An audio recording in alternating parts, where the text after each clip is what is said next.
사도신경으로 우리 신앙이 하나인 것을 고백하겠습니다. 나는 전능하신 아버지 하나님, 천지의 창조주를 믿습니다. 나는 그의 유일하신 아들 우리 주 예수 그리스도를 믿습니다. 그는 성령으로 잉태되어 동정녀 마리아에게서 나시고 본디오 빌라도에게 고난을 받아 십자가에 못 박혀 죽으시고 장사된 지 사흘 만에 죽은 자 가운데서 다시 살아나셨으며 하늘에 오르시어 전능하신 아버지 하나님 우편에 앉아 계시다가 거기로부터 살아있는 자와 죽은 자를 심판하려 오십니다.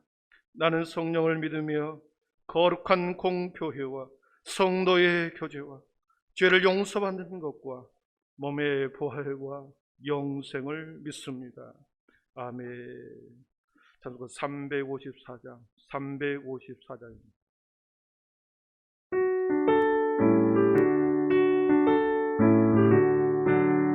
힘차게 박수 치면서 주를 환호하는 자 올라가 복수 우리가 주 모든 싸움 이기고 근심 걱정 못으로 올라가 복수 우리가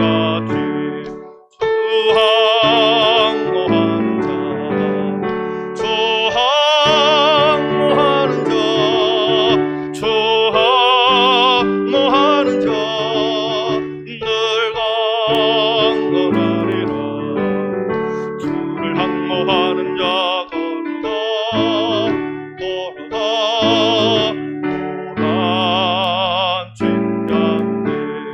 길을 잃은 양떼를 도로 찾아다니며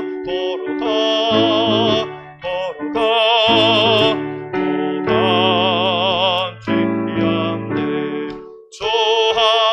조항모하는 자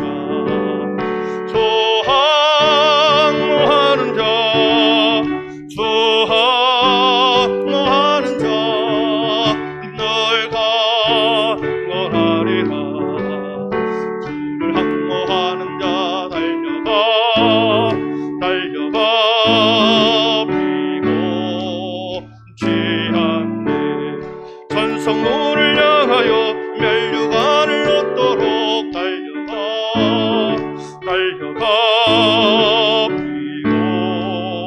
피곤치 않네. 아멘. 항모하는 자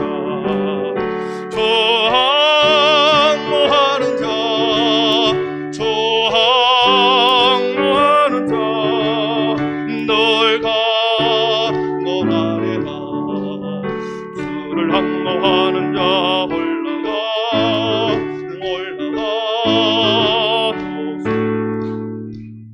이같이 은혜 안에 뛰놀며 주의 영광 보리라. 올라가 복수 우리같이 항모하는 자 아멘.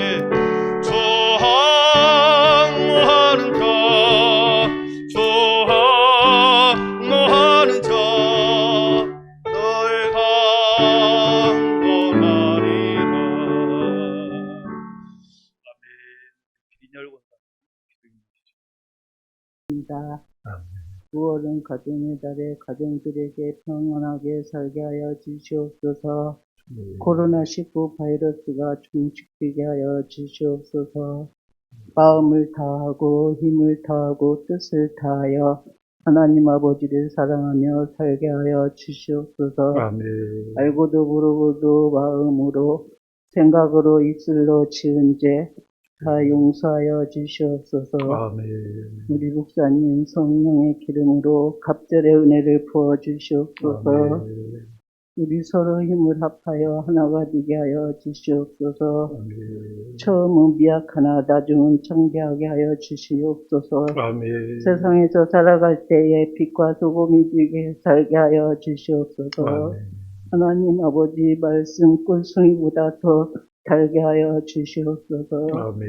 차 운전하시는 분들 다 안전 운행하게 하여 주시옵소서. 주여. 우리 예수님 성 큰 탈막하게 하여 주시옵소서. 아멘. 은혜 40년, 빚전 40년, 동서남북을 바라보라.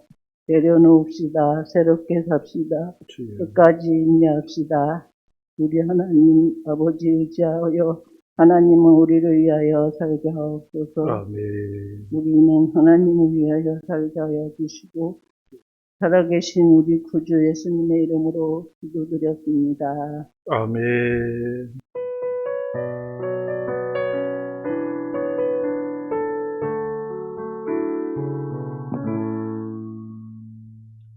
이 밤에 그러신 하나님 말씀은 창세기 39장 7절에서 23절입니다.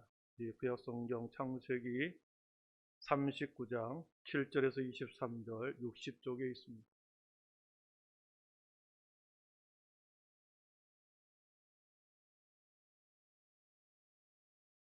우리 한 절씩 7절부터 우리 23절 끝까지 한 절씩 교독하겠습니다. 그 후에 그의 주인의 아내가 요셉에게 눈짓하다가 동침하기를 청하니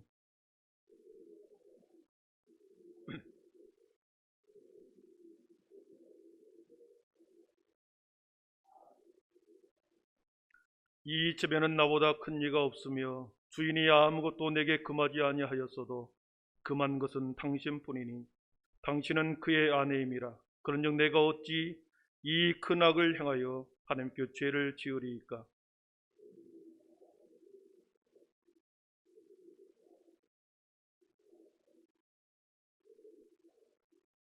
그럴 때 요셉이 그의 일을 하러 그 집에 들어갔더니 그 집 사람들은 하나도 거기에 없었더라.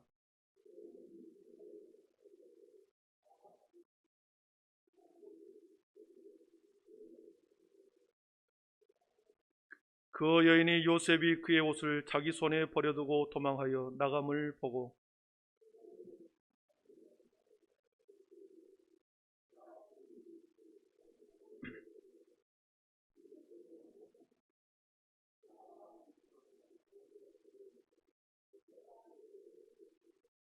그가 나의 소리질러 부름을 듣고 그의 옷을 내게 버려두고 도망하여 나갔느니라 하고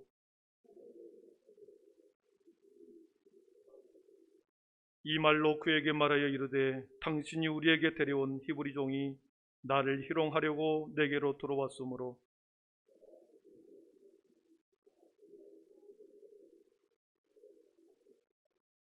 그의 주인이 자기 아내가 자기에게 이르기를 당신의 종이 내게 이같이 행하였다 하는 말을 듣고 심히 노한지라.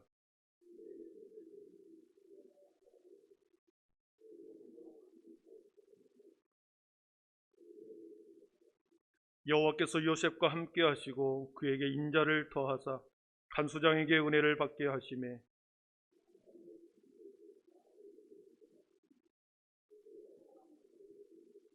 함께 있습니다. 간수장은 그의 손에 맡긴 것을 무엇이든지 살펴보지 아니하였으니 이는 여호와께서 요셉과 함께 하심이라.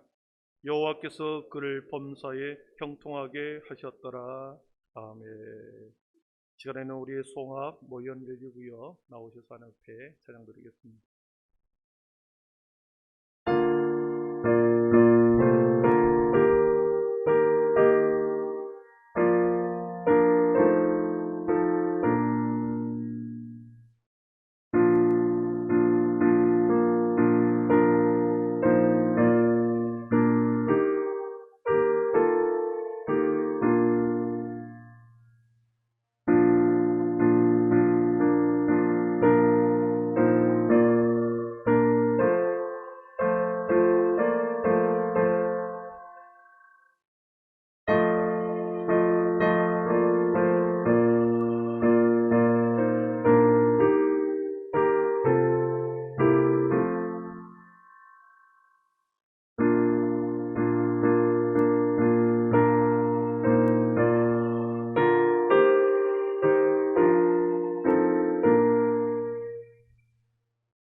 영광의 박수 올려드리겠습니다.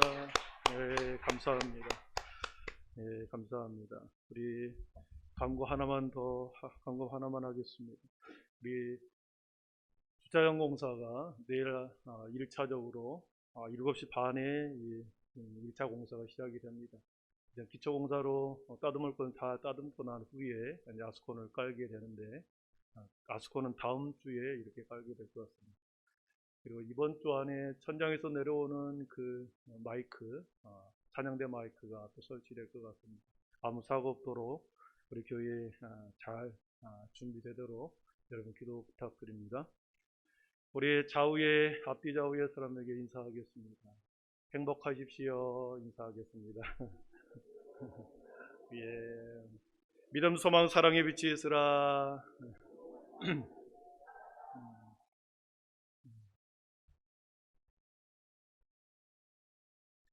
요셉의 인생은 17살 때까지 그렇게 채속을 입은 자였습니다.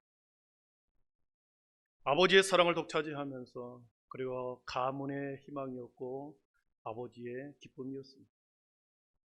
그러나 그 지방의 희망이 절망으로 바뀌는 것은 그리 오랜 시간이 걸리지 않았습니다. 하루아침에 야곱이 가정에서 사라져버렸죠. 그리고 애굽으로 아무도 모르게 팔려갔습니다. 한 사람의 인생이 꼬이고 비참한 순간으로 떨어지는 것은 한순간입니다. 오늘 말씀에는 요셉의 인생에서 가장 절망적인 순간이고, 요셉의 인생 가운데서 최고의 위기의 순간이고, 그리고 억울한 누명을 당하는 사건을 기록하고 있습니다. 여러분, 살면서 누군가로부터 누명을 쓰임을 받는다, 애매한 누명을 쓰게 된다, 그것처럼 억울한 일이 없지 않겠습니까? 우리 익산지역에도 억울한 일이 벌어졌습니다. 2000년도에 여러분 알다시피 약촌 오거리의 살인사건이 여러분 알고 있을 겁니다. 15살인 피해자가 그 택시 운전기사의 죽음을, 살인사건을 눈으로 본 목격자였으나 오히려 그 사람을 범인으로 몰아서 10년 동안 무고하게 감옥살이를 시킵니다. 경찰이 강압수사로 자백을 통해서 10년 동안 그렇게 모함을 당하고 누명을 써서 10년 동안 만기 출소를 한 후에 자신의 무죄를 주장하기 위해서 재심 청구를 합니다. 변호사를 찾아가서 재심 청구를 해서 최근에 무죄 판결이 나왔고 진짜 범인이 잡힘으로 자신의 억울함이, 누명이 벗겨졌죠. 그래서 나라에서는 이 사람에게, 그 사람에게는 13억을, 그리고 가족들에게는 3억 원의 손해배상을 해라. 그래서 16억 원의 국가배상 청구를 판결을 내렸습니다. 지금이야 이렇게 재심 청구라고 하는, 재심 재판이라고 하는 제도가 있기 때문에 자신의 억울함을 풀 수는 있겠으나, 요셉이 살았던 그 시대에는 그런 게 있겠습니다. 요셉의 인생에 파렴치한 강간 미수범으로 억울한 누명을 당합니다. 사건의 진실은 딱 두 사람만이 알고 있습니다. 그리고 하나님만이 증인이죠. 오직 오늘의 이 본문의 사건의 진실은 당사자만이 아는 것이고, 하나님의 유일한 아무 사람도, 어떤 사람도 보지 못한 그런 상황입니다. 아무도 보지 않았고 딱 두 사람만이 사건의 진실의 당사자이기 때문에 오히려 누명을 씌우는 것이 더 쉬운 측면이 있죠. 왜냐하면 여인의 손에는 요셉의 옷이 들려 있습니다. 일부러 비명소리를 크게 질려서 다른 종들이 와서 현장을 목격하도록 합니다. 요셉의 도망한 흔적이 있고 여인의 손에 들려진 증거에 요셉의 옷이 들려져 있습니다. 완벽하죠. 여러분, 어떤 사람의 주장을 믿겠습니까? 여인의 주장입니다. 무리하기 짝이 없는 혈기왕성한 노예가 나를 겁탈하려고 들어왔다가 미수에 그쳐 도망갔다, 이렇게 주장하는 소리와, 요셉이라고 하는 그 노예가 여주인이 유혹하여 내가 거절하여 뿌리치고 도망겠습니다. 여러분, 누구의 말을 듣겠습니까? 여주인의 주장을 더 믿지 않았겠습니다. 한낱 노예에 불과한 요셉의 말을 믿을 사람이 물론 있었겠지만 대부분은 여주인의 말을 믿었겠죠. 여러분, 욕망이 거절당했을 때, 욕망이 거절당했을 때 그 분노는 어떻게 해서든지 상대방을 파멸시켜야만 자신의 부끄러움을 감출 수 있거든요.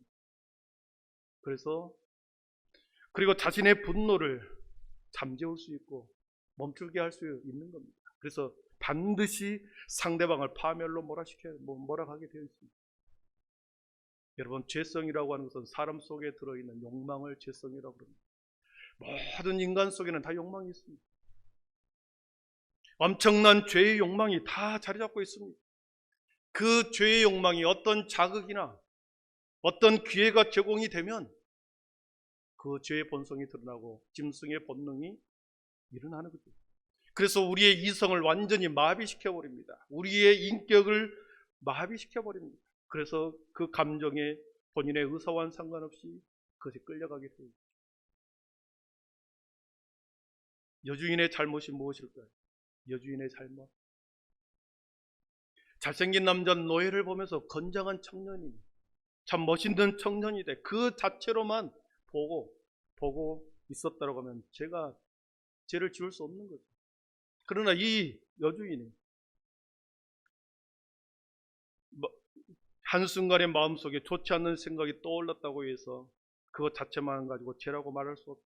그러나 예수님은 마음속에 음욕을 품는 것만으로 죄라고 하지만 통념상으로 볼 때는 내심의 의사로 갖고 있는 이 죄의 문제는 겉으로 드러나지 않았을 때는 죄가 되지 않죠. 이 여주인의 잘못은 음란한 생각을 계속했습니다. 그 생각을 통제하지 않았습니다. 그리고 그런 생각을 계속 가지고 음란의 생각을 가지고 요셉을 지속적으로 바라보는 것입니다. 그 생각을 실천할 기회를 노리고 있습니다. 그리고 마침내 그 기회가 왔을 때 그 기회가 포착되자 자신의 정욕을 내던져버린 것입니다. 그래서 인간적인 기본적인 도리를 포기해버리는 것이 이 여인의 잘못입니다. 여러분, 인간의 마음속의 죄성은 우리의 환전한 엎드린 채 웅크린 채 우리 마음속에 이렇게 도사리고 있습니다. 무서운 거죠. 이렇게 달려드는 여주인의 태도에 대해서 요셉의 반응이 나옵니다. 8절 9절에 보니까 요셉의 반응이 나옵니다. 요셉이 거절하며 그랬습니다. 자기 주인의 아내에게 이르되 내 주인이 집안의 모든 소유를 간섭하지 아니하고 다 내 손에 위탁하였으니 이 집에는 나보다 큰 이가 없으며 주인이 아무것도 내게 금하지 아니하였어도 금한 것은 당신뿐이니 당신은 그의 아내입니다.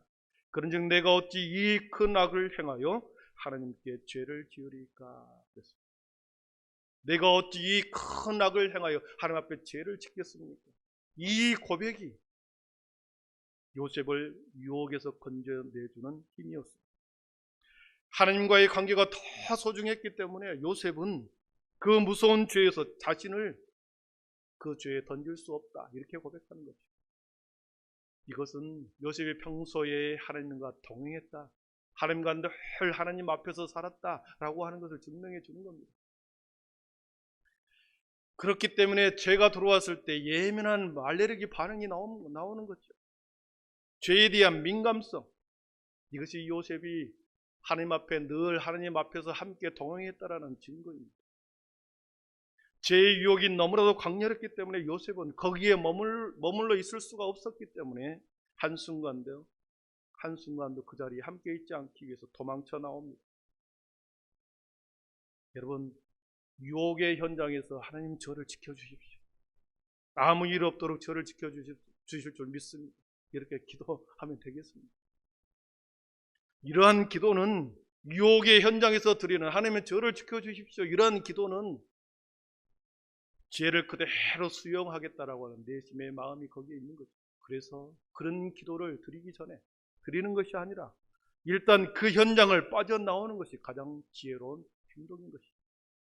그래서 요셉의 이 지혜로운 행동은 하나님 앞에서 살아온 자신의 평소의 삶의 모습을 그대로 그 순간에 표현해낸 것입니다. 여인의 욕망을 거부한 대가로 무서운 혹독한 대가, 보복의 대가를 요셉은 당하게 됐죠. 여주인 남편 보디발이 들어오기를 기다립니다. 16절을 한번 보십시오. 그의 옷을 곁에 두고 요셉의 옷을 곁에 두고 자기 주인이 집으로 돌아오기를 기다리며 그랬습니다. 제 욕망을 거절한 여주인의 누명 쓰기가 시작이 됩니다. 17절 18절에 보면 이 말로 그에게 대하여 이르되 당신이 우리에게 데려온 히브리 종이 나를 희롱하려고 내게로 들어왔으므로 그랬습니다.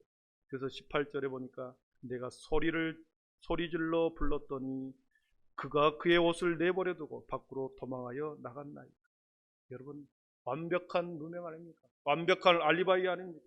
빠져나올 수 없는 꼼짝달싹 못하는 알리바이를 제공해 버립니다. 이 말을 듣고 보디발은 심히 노하였다. 19절에 그렇습니다. 심히 노하였다.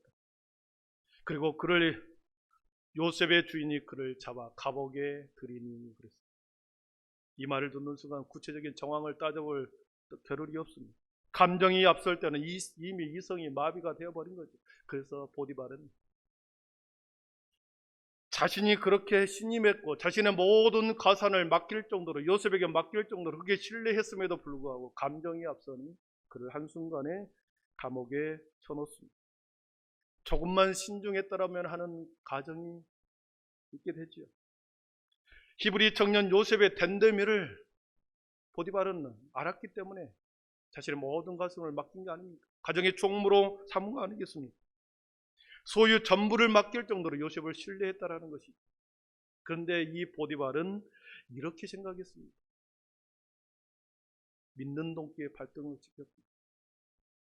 모든 과산을 맡기고 내게 신뢰했는데 너가 나에게 배신을 했다 이렇게 생각한 거죠. 괘씸한 생각이 들었기 때문에 그를 가장 가혹한 왕의 제수들을 수용하는 정치 수용소로 그를 보내버립니다. 정치 수용소는 일반 제수들보다 훨씬 더 열악할 뿐만 아니라 한번 들어가면 바로의 어명이 아니면 죽어서 나오는 것이 정치 수용소입니다. 지금 현재 이집트의 타르의 감옥이라고 하는 그것이 보존되어 있습니다. 감옥이 현재도 그대로 남아 있습니다. 악명 높은 유명한 정치 수용소로서 나라의 반기를 들었거나 반역의 의사를 가지고 모의를 했다가 들통난 사람들을 잡아넣는 그런 곳, 중재인을 수용하는 그러한 공포의 정치 수용소로 요셉을 보내버리죠. 요셉에게 있어서 감옥은 2번 죽는 일이죠. 하루아침에 자신이 쌓았던 그동안의 신뢰와 명성을 다 하루아침에 잃게 되었습니다. 적어도 요셉을 아는 사람들은 평소에 요셉을 존경하고 신뢰했던 함께했던 그 사람들은 누구보다도 크게 실망을 했지 않겠습니까? 정직한 사람인 줄 알았는데 정말 하나님의 사람인 줄 알았는데 이제 보니 겉과 속이 다르는 완전한 이중인격 자였습니다. 사회적인 매도를 당한 죽음이죠. 그리고 그 감옥에서는 더 이상 태양을 볼 수 없는 2번의 죽음입니다. 바로왕의 특별한 배려가 없는 한 거기서 죽음으로 끝마칠 인생인 거죠. 그러니까 요셉의 인생 가운데서 가장 비참하고 가장 가혹한 시련의 시간을 보내고 있습니다. 모든 소망이 완전히 끊어지고 가장 낮은 곳까지 내려갔던 그런 상태죠. 여러분, 요셉의 이 삶을 보면서 우리는 예수님의 모습을 거기에서 발견하게 됩니다. 요셉이 애굽으로 내려간 것은, 애굽으로 팔려간 것은 굴욕적인 사건이었죠. 예수님이 하늘의 영광을 다 버리고 이 땅에 인간의 몸으로 내려오는 그 사건이 굴욕적인 사건이었어요. 요셉이 친형들에게 은 20에 팔렸을 때 사랑하는 제자 가룟유다에게 은 30에 팔렸던 것, 그것이 굴욕적인 사건이요 고통이었습니다. 요셉이 가장 낮은 감옥의 깊은 수렁에까지 내려갔을 때 우리 주님도 무덤이라고 하는 그런 곳, 죽음의 무덤까지 내려가는 굴욕을 당한 것. 요셉이 강간미수라고 하는 파렴치범이라고 하는 그런 모든 굴욕과 비난을 받았을 때 우리 주님은 십자가에서 수많은 조롱과 굴욕과 비난을 똑같이 받았습니다. 그런데 보십시오. 아무도 살아나올 수 없는 감옥에서 요셉은 살아나왔어요. 그리고 총리가 되었습니다. 가장 영광스러운 자리로 올라갔습니다. 지금껏 그 누구도 사망의 권세를 깨뜨리고 그 죽음의 무덤에서 나온 사람은 한 명도 없었습니다. 그러나 우리 주님은 그 사망의 죽음의 그늘에서 썩을 수 없었기 때문에 살아나셨습니다. 그리고 하늘 보좌로 올라가신 것입니다. 요셉이 감옥에서 나왔던 것처럼 우리 주님도 무덤에서 나왔고, 요셉의 인생이 그렇게 예수 그리스도를 예표하는 인생이었습니다.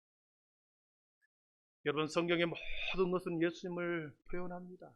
구약의 모든 사건과 모든 믿음의 선조들의 모습은 우리 예수님의 모습을 상징합니다. 그 구약의 선진들을 통해서 예수님의 모습을 발견하고 그들을 통해서 우리의 모습을 발견하게 되는 거죠. 여러분, 요셉이 감옥에서 어떤 고생을 당했는지는 성경에는 아무런 기록이 없습니다. 그러나 그가 혹독한 신고식을 겪었다라고 하는 것을 우리가 이해할 수 있습니다. 육체적인 고통과 정신적인 그 괴롭힘, 감옥 속에서 하지 않았겠습니다. 그러나 감옥 안에서도 빛을 감출 수가 없었습니다. 감옥 안에서도 빛을 감출 수가 없었고, 보석은 아무리 땅속에 묻어둔다 할지라도 그 보석은 언젠가는 빛나게 되어 있습니다. 아무리 어둠으로 빛을 가리려고 해도 빛은 반드시 어둠을 뚫고 나오는 거죠. 하나님의 백성도 그렇습니다. 하나님의 사람도 그렇습니다. 세상 가운데서 수많은 조롱거리를 당해도, 수많은 사람들로 인하여 누명을 당해도 언젠가는 하나님께서는 빛의 자리로 반드시 내보냅니다. 20절 21절을 보십시오. 20절 21절입니다. 이에 요셉의 주인이 그를 잡아 감옥에 가두니 그 옥은 왕의 제수를 가두는 곳이었더라. 요셉이 옥에 갇혔으나 여호와께서 요셉과 함께 하시고 그에게 인자를 더하사 간수장에게 은혜를 받게 하심에, 우리 23절 같이 읽어봅니다. 간수장은 그의 손에 맡긴 것을 무엇이든지 살펴보지 아니하였으니 여호와께서 그를 범사에 형통하게 하셨더라. 아멘. 여러분, 요셉을 범사에 형통하게 하였더라.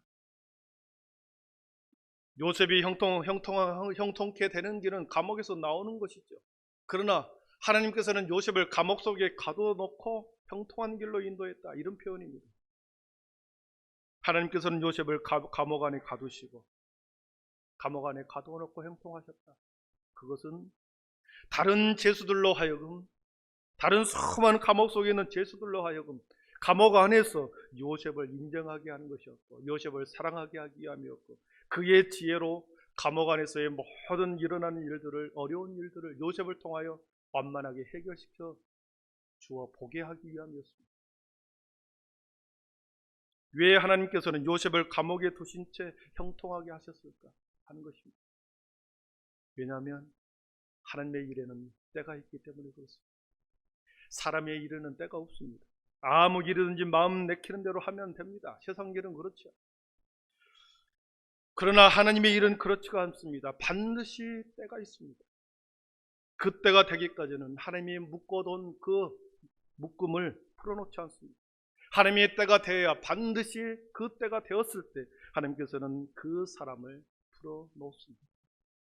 하나님이 풀어놓을 때가 있다라는 것이죠. 여러분, 우리는 하나님의 때를 모르기 때문에, 우리는 하나님의 때를 모릅니다. 그래서 주어지는 환경 속에서 최선을 다하는 것이죠. 요셉이 그랬던 것처럼 감옥 안에서도, 감옥 밖에서도, 보디발의 집에서도 그의 모든 인생은 최선을 다해서 매일매일 그렇게 하나님 앞에서 최선을 다하는 인생이었습니다. 작고 사소한 일이라 할지라도 그 작고 사소한 일이 때로는, 여러분, 작고 사소한 것이 연결고리가 될 때가 있습니다. 문제를 푸는 계기가 될 수가 있습니다. 작고 사소한 일이 해결되는 중요한 단초가 될 수 있습니다. 그렇기 때문에 작은 일에 소홀함이 없이 최선을 다할 때 하나님께서는 반드시 큰 일을 맡긴다는 거죠. 하나님은 있는 자리에서 최선을 다할 때 그곳에서 겸손을 배우게 합니다. 성실함을 배우게 합니다. 타인을 향한 배려와 섬김을 그곳에서 배우게 합니다.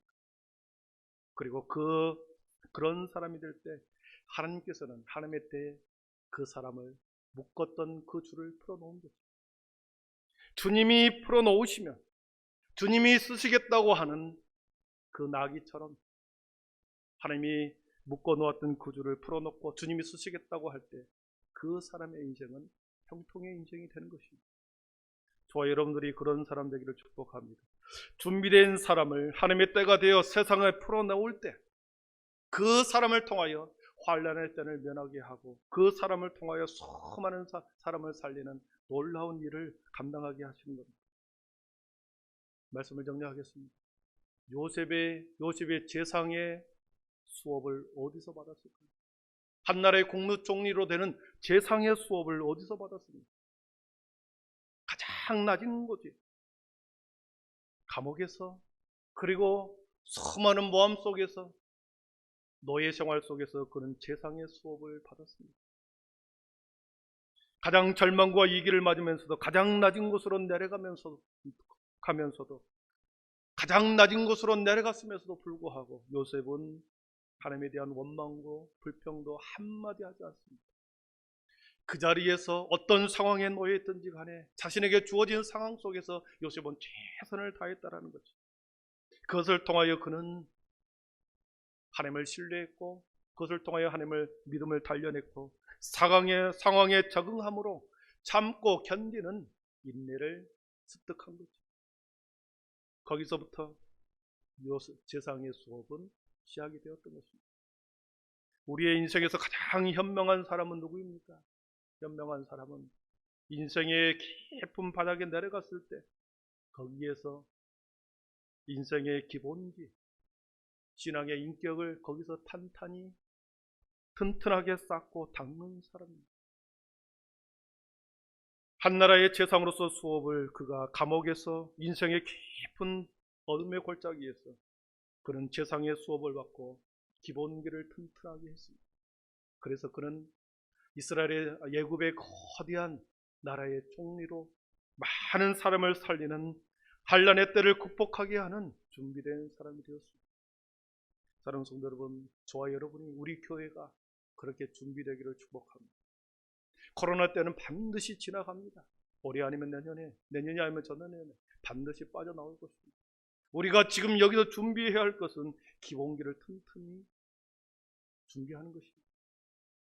기도의 자리에서 한 번 더 기도하고 예배의 자리에서 더 간절하게 하나님 앞에 예배하는 그런 모습을 통해서 그런 훈련을 통해서 우리의 기본기를 튼튼하게 하는 것입니다. 그럴 때 하나님께서는 그 어둠의 터널을 빠져나올 때 저와 여러분을 우리 교회를 풀어놓을 것입니다. 믿습니까? 반드시 그 풀어놓을 때를 주님이 쓰시겠다고 하는 그 때가 있을 줄 믿고 여러분 함께 아름다운 준비를 하기를 축복합니다. 기도하겠습니다. 사랑의 하나님 감사합니다.